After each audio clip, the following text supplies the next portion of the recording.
Welcome back. This is the third video of my 5-part series, Selling Your Home for More. My name is Steve Nickerson with Realty One Group. The title for this one is Advanced Strategies and Tales from the Trenches. I have a pretty simple philosophy when advising clients on the bigger stuff. What I like to do is find the things that we can spend $1 on to make 5. The thinking behind this is, why give the buyer free equity walking in the door if you have the time, money, or energy to get it done before putting the home on the market? One of my favorite examples are getting the cabinets professionally painted and in some cases installing new counters.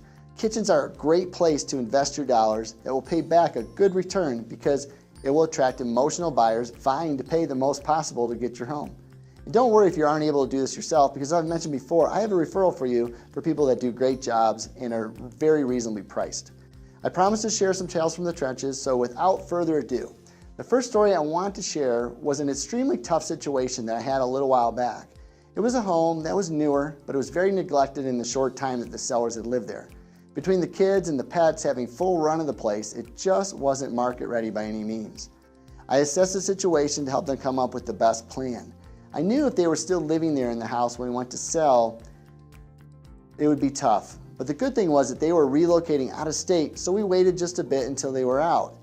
And after they were gone, we brought in serious cleaners and other professionals to redo the house, including some light staging. All in all, we spent about $5,000 to get it ready. The result? I set a record for the neighborhood, and they got $25,000 more than what they would have gotten keeping in the home the way it was. The $5,000 made the home model worthy, and the market responded with many offers, and everyone was happy. It was a huge return for them. Had we not done that, what we would have done, it would have sold it as is, and the buyer would have walked in the door $20,000 ahead, effectively taking that money from my client. But not on my watch. Another fun story I love to share is about another client who had been listed before with another broker. Well, actually two different ones over the course of a year. Neither could get it sold. I was referred to them by a friend, and I went to see their home to see what the problem was. I found that it was a tough location lot-wise, but it was a beautiful home in one of the nicer neighborhoods. The home, despite being over $500,000 in value, was only a 3-bedroom home. But it had a nice loft and a huge bonus room over the garage. I saw an opportunity for them to improve the market perception considerably by somehow making it a 4-bedroom home.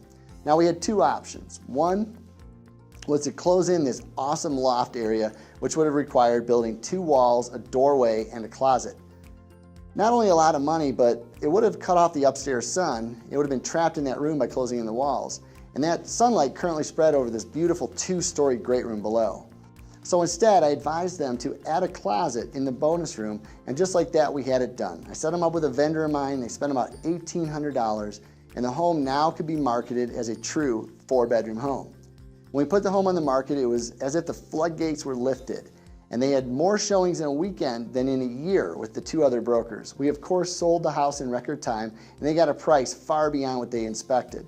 All it took was a little creativity, some wisdom, and some money, and they got the result that they wanted. My last story is a big one. I was honored to have the opportunity to represent a seller who lived on one of the most amazing pieces of property I've ever set foot on. With Colorado views in every direction in a very private setting, this majestic area hadn't changed much in 30 years. But the home and the original owners hadn't the energy to keep up with the maintenance and some of the stylings required with today's discerning HGTV loving buyers. So I presented this idea that we did a complete exterior renovation, and I'd help design it and manage the project. Now make no mistake, I swing no hammers. That would be bad. I often joke I'm better at writing checks than swinging hammers. But what I did do is I connected them with one of my vendors who's one of the area's top remodelers. I then got Fox 31 to do a story on the renovation and on these wonderful sellers. When all was said and done, they put $50,000 into the home, but we netted an additional $150,000 for the home, $100,000 in profit. The beauty of this home with its fresh face whipped buyers into a frenzy. Now keep in mind, we did nothing to the inside. I knew that the outside was the draw, and whatever was inside, that buyers would figure it out. Opening weekend, we had 40 people lined up for the advertised open house, cars lining the street, multiple offered, record sales. This was a major project, but the sellers wanted max value for the sale.